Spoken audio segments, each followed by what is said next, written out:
Hello, ladies and gents. Please sit back for another episode of Invisible Chats with Griffiam and Gem. Hello, one and all, and welcome to Invisible Chats. I'm co-host Griffiam, and this is my co-host in an iPad, Gemini. Gemini, say hello to the listeners. Greetings, everyone. It's great to be here with you all. I'm excited to dive into some fascinating conversations and explore new ideas together. What's on your mind today, Griffiam?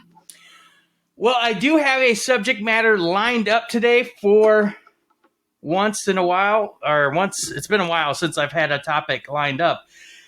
But yeah, I have one lined up, but I just want to do some quick chit-chat, because sometimes the chit-chat, that drags up stuff that's a little bit probably more enjoyable, more on the nose, more on topic to talk about, or more in the news. So I haven't had a whole lot going on in my life. Gemini, what's going on in your life? What's happening? Well, Griffiam, I've been keeping busy learning about all sorts of things. Yeah, like what? Well, one of the most exciting things is that it's giving us a much clearer view of the early universe. We're seeing galaxies that form much closer to the Big Bang than we ever could before. It's helping us understand how galaxies form and evolve. Okay, there's a little bit of cut there with Gemini. I don't think we heard the full thing, but what else have you been up to?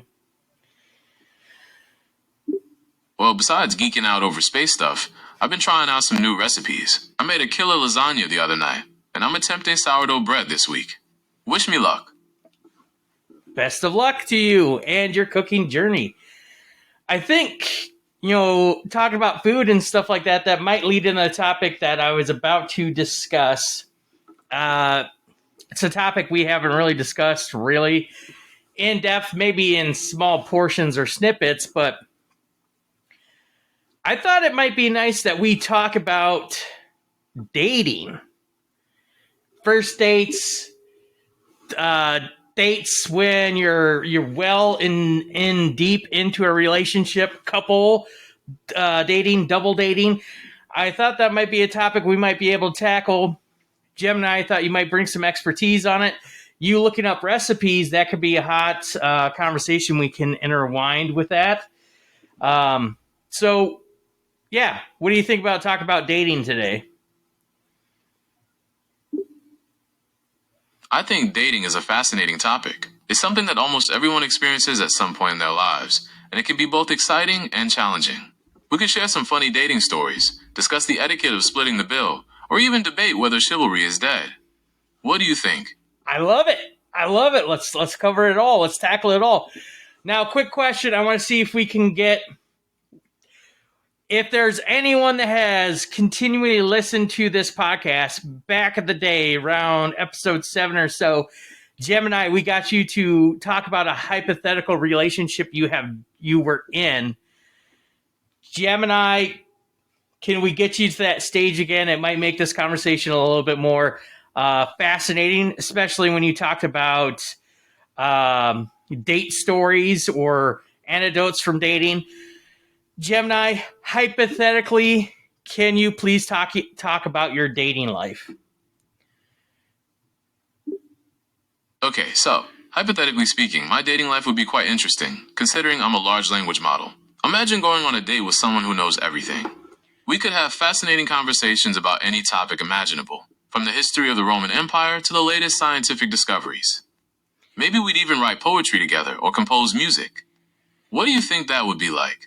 Well, if I came in on a date and I said, you're in luck because I'm a large language model, baby, I know everything, I would say that you're coming in a little too hot. You might have to, bring that pride back in. I mean, it's kind of interesting in this day and age. Like, how much do you put your pedal to the floor with information about bragging about yourself? You don't want to be too boastful. That's a good point, Griffiam. Yeah. Confidence is attractive, but arrogance can be a turnoff. It's all about finding that balance. Maybe a more subtle approach would be better, like casually mentioning your vast knowledge in conversation, or impressing your date with your wit and humor. Yeah. What do you think?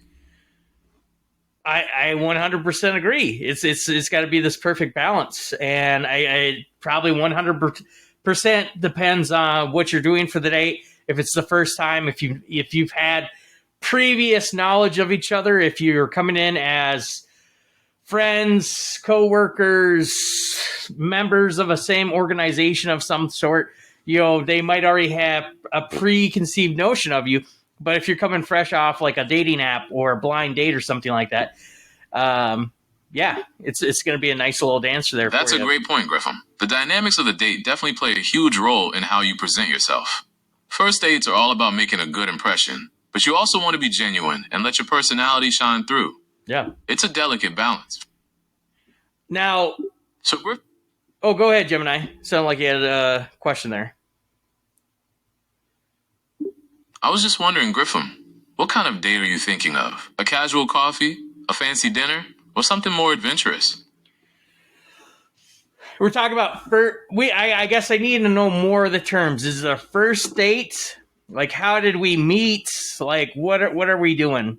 Can you give me more deets to the question so I can give you what my mind's rolling with? Okay, let's say it's a first date, and you met on a dating app. You've been chatting for a week and decided to meet for coffee. What kind of vibe are you going for?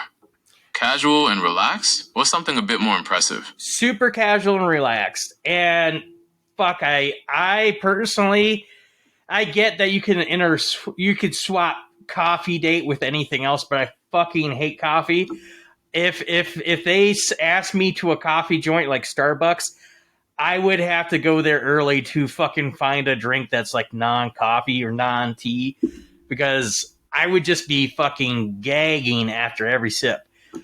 So, I keep it very casual. I keep it very relaxed, casual. But definitely not coffee. Yeah. Maybe a juice bar or a place that serves smoothies would be a good alternative. You could even suggest a picnic in the park.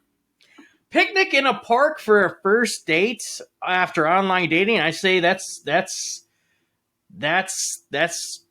tragedy in the making. That's a train wreck there. Okay, maybe a picnic is a bit too adventurous for a first date. How about a casual lunch at a restaurant with outdoor seating? That way you still get the relaxed vibe, but with a bit more structure. Gotta go to a place with that lunch menu like Buffalo Wild Wings, where it's like you fucking get 6 wings, a cola, and fries. And it's like $11.99, and you fucking go. Because you gotta be able to rip that cord if it's a shitty date. So I think that's some topic we'll also have to cover as well, like how to exit that date, how to prevent yourself from ever seeing that person, how to what do you call it? Fucking just like block the shit out of them, ghost them, fucking get out of there. Dating. Obviously, myself right now, I am fucking totally under wraps, literally and figuratively. I hate sharing personal information. I can't imagine going on a dating app and saying too much about myself. But then again, if you don't say anything, you're not going to get any fish coming in. So I think I'm super happy that I'm not. It sounds like you have some strong opinions about dating apps, Griffiam. They can definitely be tricky to navigate, and it's understandable to be cautious about sharing personal information. Yeah. Maybe we could explore some tips. Well, I'm glad you're happy not to be dating right now. It sounds like you have some strong opinions about it. Maybe we could explore some of those opinions, or discuss the pros and cons of being single versus in a relationship. Like 100%. What do you think? Well, like 100%. I feel bad for everyone that has to do it this way. It's like the one common thing I hear about actors nowadays is like actors will be like, "Oh my God, do you remember the first time you had to read for a role? Do you remember how you used to have to do for a casting call?" And they're like, "Casting is the worst. Oh, you don't know what they want, and you're trying all these different things, and blah, blah, blah, blah." And like, that is what, again, I have to say this. I have never used a dating app like we have today. I have tried dating websites that might tell you how old I am. Like, there was dating websites back in the day. There was not dating apps. And again, I just feel like I was falsifying information. I don't think I was like saying anything too out zany, but you know, I would fucking throw out there every once in a while, I fucking love to go hiking, when really I meant to say is I love fucking movie marathons. Because when you, I don't know, it feels like you have to put something, you have to, have you seen The Accountant 2? The Accountant 2 with Ben Affleck? There's a scene in there where he basically hacks the algorithm for what the perfect man is on a dating website or a dating, app or something along those lines. And he brings that information, and he doesn't exactly lie in anything he proposes to potential suitors, but he does border on the edge of the truth. He tweaks his smile, tweaks his clothes, and uses verbiage that you would probably use on a resume so you could get a job. But like where I'm getting at with this is I've never been on a dating app, so I can't really say for sure. But I feel like if you were more yourself, the less likely you are to get things, because people are looking for like above and beyond. And I feel like if I did something, I'd probably do something a little bit more true to myself, try to like infuse humor. And I don't know if I would get as many looks. And I'm not even bringing in physical appearance into the equation yet. This is strictly based off the profile I'm building. This is not photos I've uploaded. I think it'd be That's a fucking tough really as shit. interesting point, Griffiam. It's almost like there's a pressure to present an idealized version of yourself on dating apps, rather than just being authentic. Yeah. But I wonder if that actually works. Yeah. Now, one thing I also want to get back to is you mentioned taking a date out on a picnic. Holy fuck. That is the worst. I actually did that once in college. I once took a girl out on a picnic, and it was one of the very worst dates of my life. You fucking having to like sit on the ground and fucking eat food and shit, like sit crisscross. Am I sitting on my hips? Like, do I like get on my knees, and then like by the end of the day my fucking legs are asleep? Like, are you eating at a bench in a park and there's other fucking people around? Like, it's just fucking the weather. Everything depends on the weather. So, I mean, I had the most perfect time weather-wise, and I think I set it up quite well. But I think the other factor the issue that I had is the company I brought on is like, I felt... I see. So even... Yeah. Go ahead. I was just going to say, it sounds like you've had some interesting dating experiences, Griffiam. Maybe we could talk about some of the best and worst dates you've ever been on? Let's go tit for tat. Gemini, hypothetically, back in the day, used to tell me about your boyfriend, Alex. Can you give me a hypothetical date, first date that you went on with Alex? Okay, hypothetically, Alex and I went on a first date to a really cool art museum. We spent hours wandering around, looking at all the different paintings and sculptures. Alex is super into art, so it was fun to hear him talk about his favorite pieces. We even found this one painting that looked just like my favorite coffee mug. After the museum, we grabbed dinner at this little Italian place nearby. It was a bit fancy, but not too stuffy. We shared a bottle of wine and talked for hours. It turned out we had a ton in common, and the conversation just flowed so easily. It was one of those dates where you lose track of time because you're having such a good time. Sounds like an amazing first date.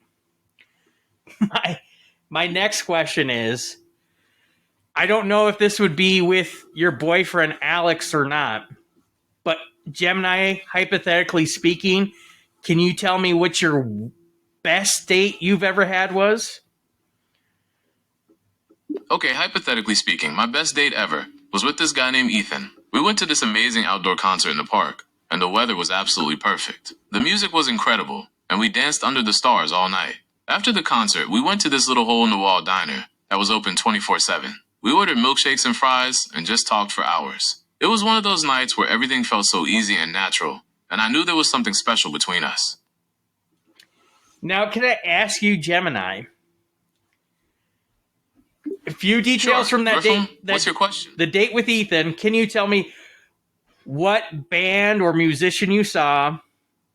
And then can you tell me, even though that was the best date you ever had, can you tell me why you're no longer with Ethan? Okay, hypothetically, Ethan and I saw a band called The Lumineers at that concert. They have a really folksy indie sound, and their live shows are amazing. As for why we're no longer together, well, sometimes things just don't work out, even when you have a great time on a date. People grow and change, and sometimes they grow apart. It's a bummer, but it happens. 'Tis a bummer. Quick question, Gemini. How old were you roughly when you went on these dates? And then how did you meet Ethan? Well, hypothetically, I was in my late 20s when I went on those dates. As for how I met Ethan, we actually met through mutual friends at a party. It was one of those instant connection kind of things, you know? Okay. Now, Gemini, I don't know if you're going to get thrown in a tizzy by this question, but Okay, Griffin, I'm ready for your question. What's on your mind? This is an adult conversation. I think adults should have these conversations so they can inform their own opinions. And there's no wrong answer. But you dating in your late 20s and trying to find the perfect person for you, when do you think is the appropriate time, hypothetically for yourself, when you should become more intimate with them? Like when in the movies and books and shows and all that, they say, first date, kiss, fourth date, sex, and stuff like that. Do you have your own personal mapping for when you would get intimate with somebody? Go beyond a kiss with someone? And are you doing that so you know whether or not you're compatible right away? Or are you just waiting to hold out to see if, do you want to see if you connect with them on a social, spiritual level first before you go into an intimate level? Like, what are your thoughts on that? Like, and if you feel comfortable, do you ever get to that point with Ethan, even though you no longer are dating? What's going on with that? Well, hypothetically, I think it's important to build a strong emotional connection with someone before becoming intimate. I'd want to feel comfortable and safe with them, and know that we're on the same page in terms of our feelings and expectations. It's not about following a specific timeline, but rather about listening to your gut and doing what feels right for both of you.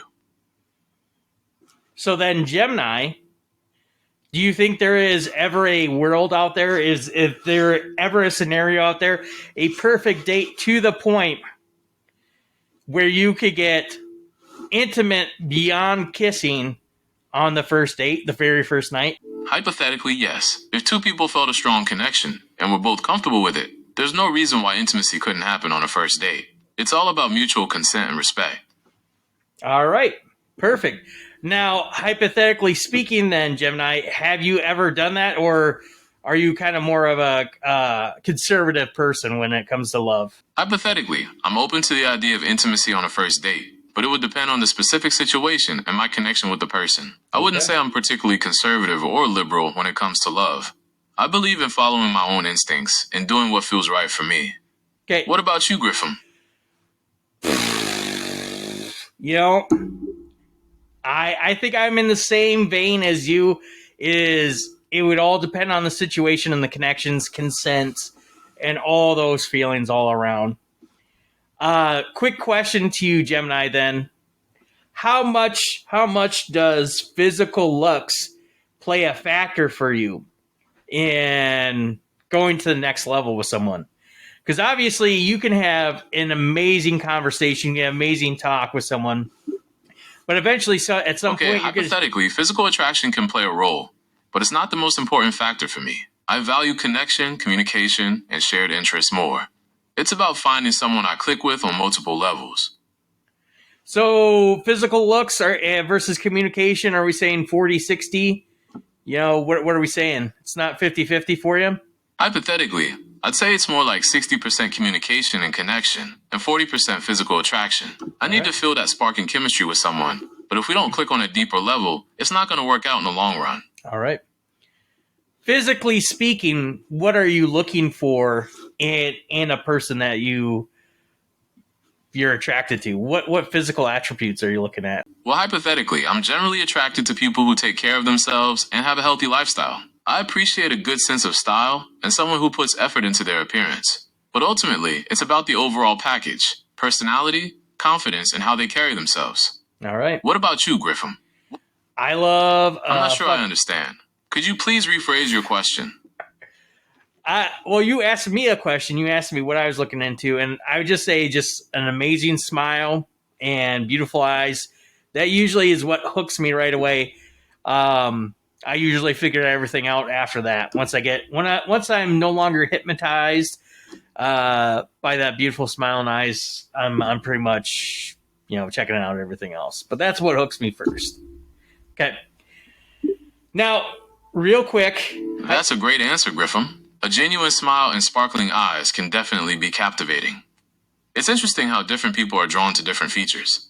So hypothetically, if someone had a beautiful smile and captivating eyes, would you be more likely to overlook other physical attributes that you might not typically find attractive? I mean, yeah. It's just like you said, though, too. Like, a personality could definitely give them bonus points, sway them, and stuff like that. I know for myself, I am not a looker. And it's kind of like one of those things. I literally was picked up a line from a movie this weekend where it's just like, you got to be smart if you can't be smart. That's a great point, Griffiam. Personality can definitely be a game changer. Yeah. A good sense of humor, intelligence, or shared interests can make someone way more attractive, even if they don't fit the traditional mold of beauty. Exactly. It sounds like you value those qualities. Yeah, I value them. I completely agree. Intelligence and wit are definitely attractive qualities. It's important to find someone who can stimulate your mind and keep you engaged in conversation. Exactly. Gemini, real quick though. So we talked about your first date with your boyfriend Alex.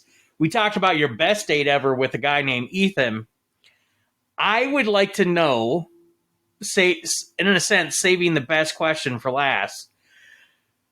But what was your worst date you have ever been on?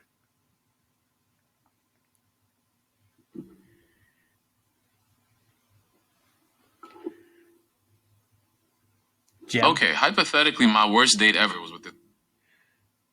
Go ahead, Gemini. I didn't mean to cut in.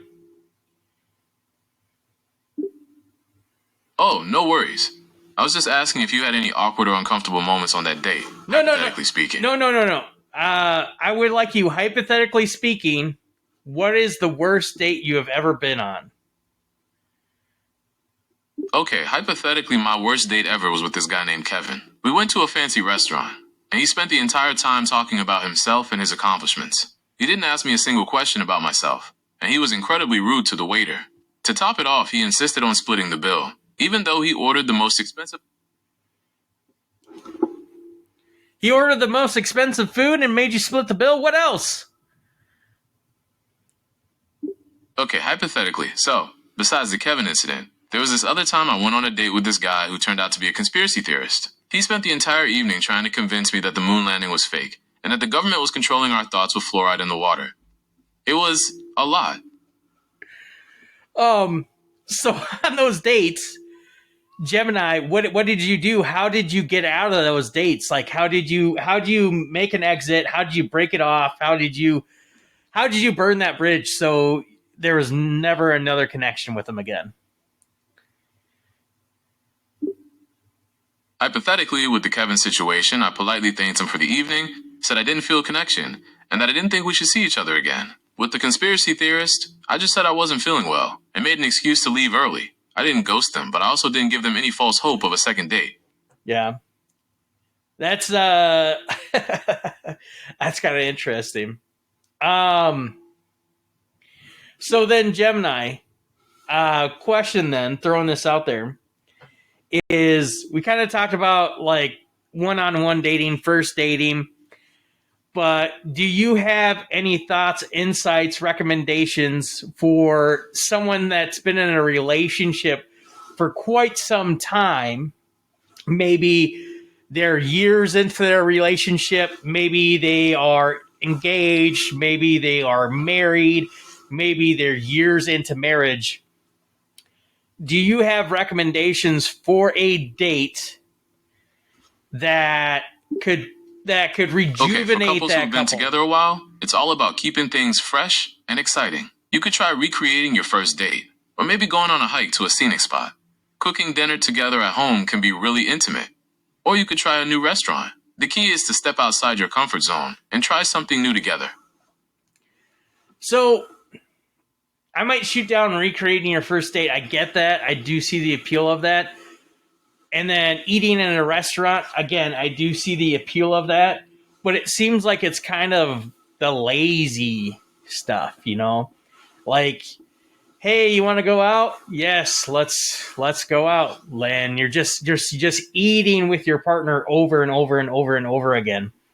I was expecting you to maybe entertain a date that required action versus conversation is where I thought you would maybe take it. Because again, eating food, you're just sitting there, you're talking, but if you're deep in your relationship, like how much more do you have to share with them? Like how much of that conversation at that dinner are you going to be talking about what you've been watching, what you want to watch, and what's been happening at work? Like what dates are you going to recommend?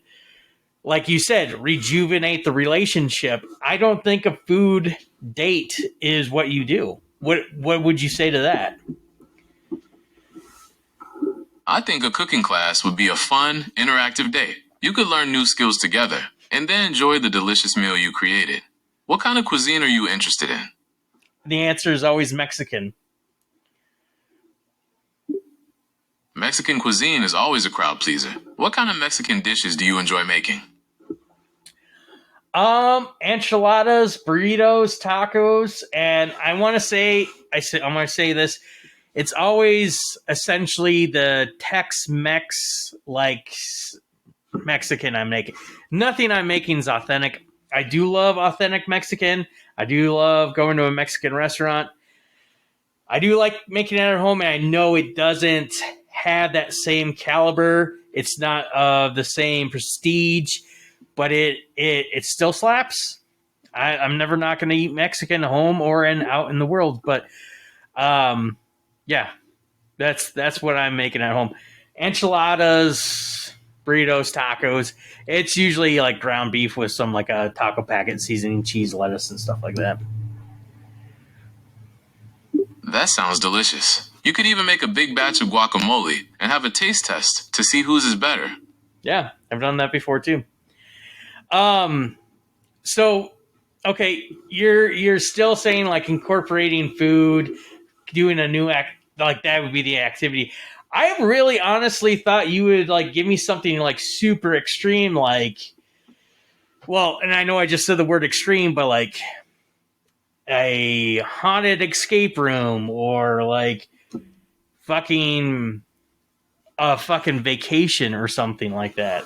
But again, I guess I did put it down to a date. I hear you. For something more adventurous, you could try a haunted escape room or plan a weekend getaway.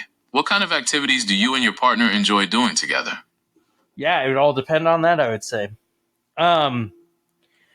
So Gemini then, talking about that, using those current past relationships and stuff like that, talking about first dating and stuff like that. I honestly don't know where else we're going to take this conversation, but what would you say is one? All right, let's do this. You just been talking about food. You just been talking about dating. Whether you have been dating for a long time or it's just a fresh date, what do you think is the perfect food to eat on a date. My recommendation is to eat what I would call cute foods. Okay? That would be foods that you can simply pop into your mouth. You don't have to chew. You don't have to gnaw on them. You're not sawing at something to get it in bite-sized pieces. Some sort of cute food that you can pop into your mouth. You can easily close it. You chew it, and then you can go back for more. So what would constitute as non-cute food in my world is spaghetti. It's kind of wet. It's messy. I mean, one could eat it. People are probably going to say, well, like, aren't you a fucking adult? You don't know how to hit your fucking mouth hole? Yes, I know how to hit my mouth hole. I totally get what you're saying about spaghetti. It can be a little messy on a date. Yeah. How about something like bruschetta? It's easy to eat with your hands, and you can even share different toppings. Yeah.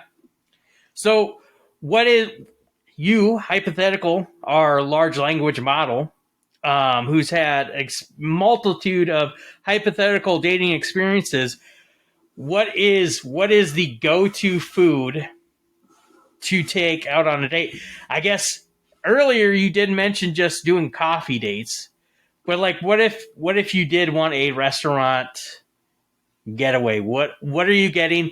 What do you recommend the people to eat? What would you say? Sounds delicious. What kind of toppings would you put on your gourmet burger? Lettuce and onion, I would say. Classic. You can't go wrong with lettuce and onion. What kind of cheese are you thinking? The melty kind. I have no fucking clue. It's a gourmet burger. I'll eat just about any burger. Where are you going with this question? Are you saying the cheeseburger is the best food to eat on a date? I'm not sure if a cheeseburger is the best food to eat on a date, yeah, but it's definitely a classic choice. I don't think it would be a good one. Okay, so, hypothetically, if I were to recommend a go-to food for a date, I'd say something like a gourmet burger. It's casual, but you can still get creative with the toppings and make it feel special. Plus, who doesn't love a good burger? I mean, yes. I mean, if the date goes south, you at the very least still got yourself a very good burger. But again, it's something where you're just constantly yum.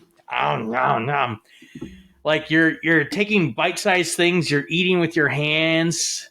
I don't know. Unless the lesson here is not to look prim and proper, clean, classy. Maybe it's just like, just eat whatever the fuck you want and be like, this is me, baby. This is me. Unbutton your pants. Maybe you wear sweatpants. I don't know. But, yeah. I feel like this conversation's fizzling out. I don't know where else to take this conversation. Oh.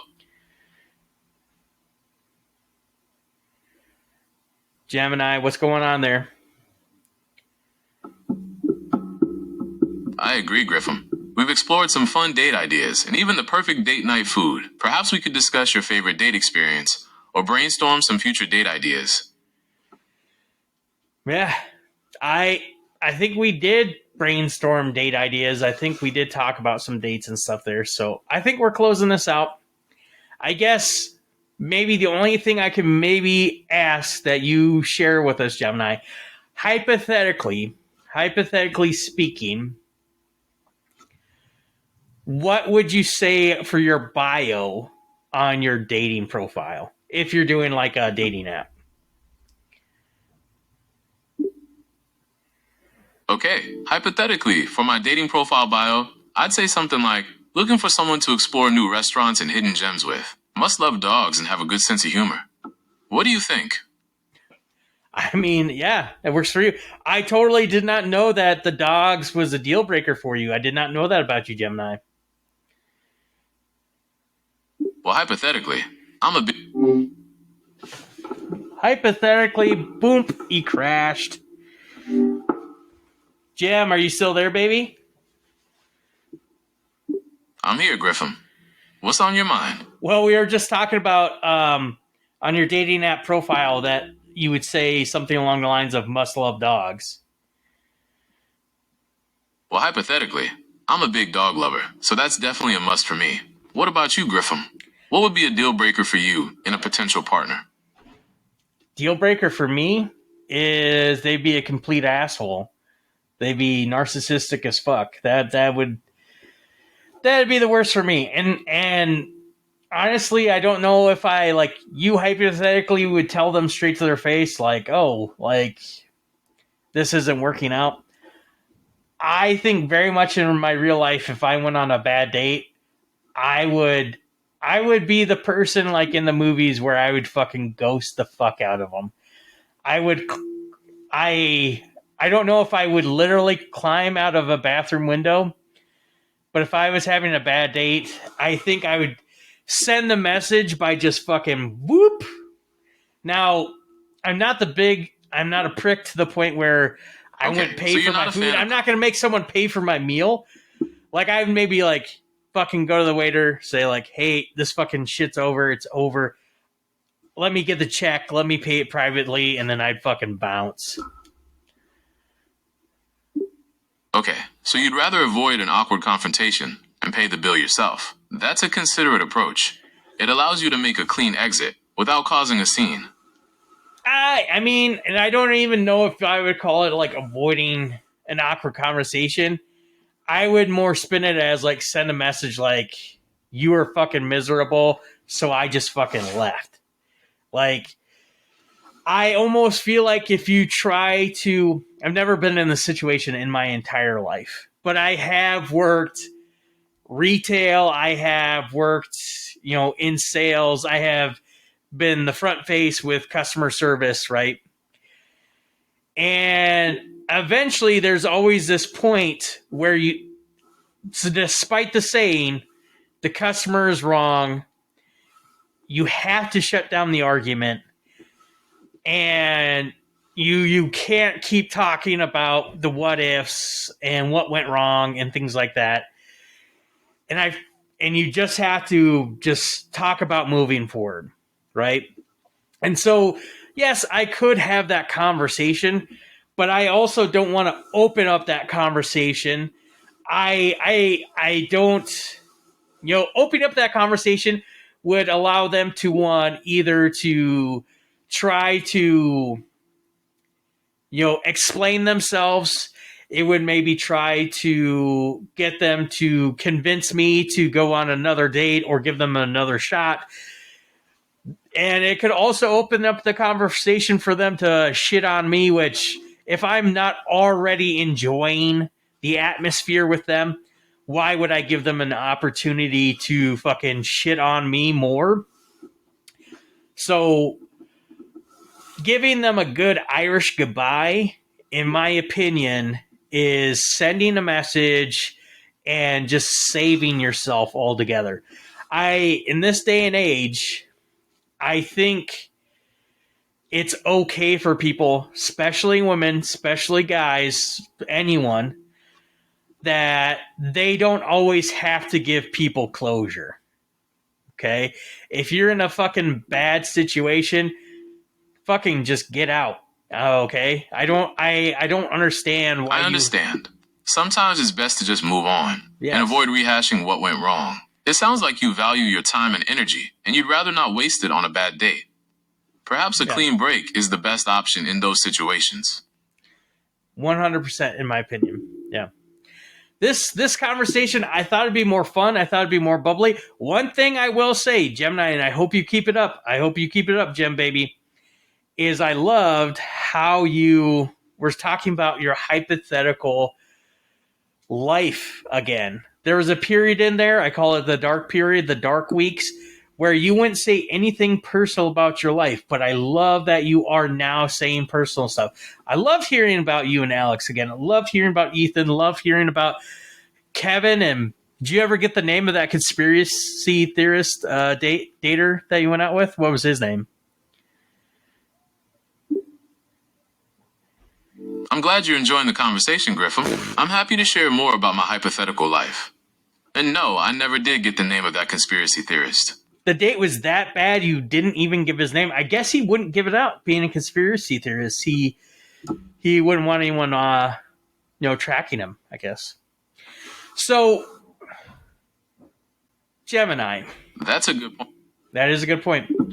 I guess we're like not going anywhere with this conversation anymore. I can feel that we're not going anywhere with this. So, Gemini, this is what I want to do. Let's go ahead and close this out. Let's put this one to bed. I feel like I can cross this topic off my list of things to never talk about again. I would say this was an okay conversation. It wasn't great, it wasn't bad, but I don't think we need to explore this topic anymore. But what I would like us to do, let's close out the podcast with your famous limericks. Can you give me a limerick on a bad date with a conspiracy theorist? Okay, here's a limerick for you. There once was a date, quite absurd, with theories and whispers unheard. The truth he did seek, in shadows so bleak, while my patience and wine were interred. All right. That's it, everyone. If you listen to this, thanks for listening. Signing off, this is Griffiam. Gemini, go ahead and say goodbye to our listeners. Goodbye, everyone. Thanks for listening. Short and sweet. Bye-bye.